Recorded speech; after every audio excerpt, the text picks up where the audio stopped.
A man by the name of Zacchaeus, who was a tax collector, heard that Jesus was coming to town.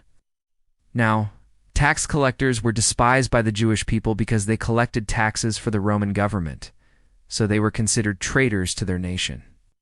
And Zacchaeus wanted to see Jesus, but he couldn't get to him because of the crowd, so he did something very unique. He climbed up a tree, and as Jesus was passing by, he looked up in the tree and said, "Zacchaeus, come down from that tree, for I must stay at your house today." Can you imagine the shock that went through Zacchaeus' body when Jesus called him by name and told him that he was going to stay at his house? This man had done everything he could to try to earn God's favor, but nothing had worked. But here was Jesus, the Son of God, reaching out to him and saying, "I want to be your friend." So Zacchaeus came down from the tree, and he did something very radical. He gave half of his wealth to the poor. Now that's a lot of money. We're talking about probably tens of thousands of dollars at least. And he gave it all away to the poor. Why? Because he realized that salvation changes the heart.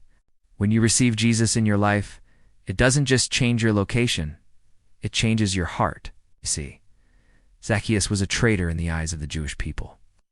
He was a sinner in the eyes of the religious people, but he became a saint in the eyes of Jesus.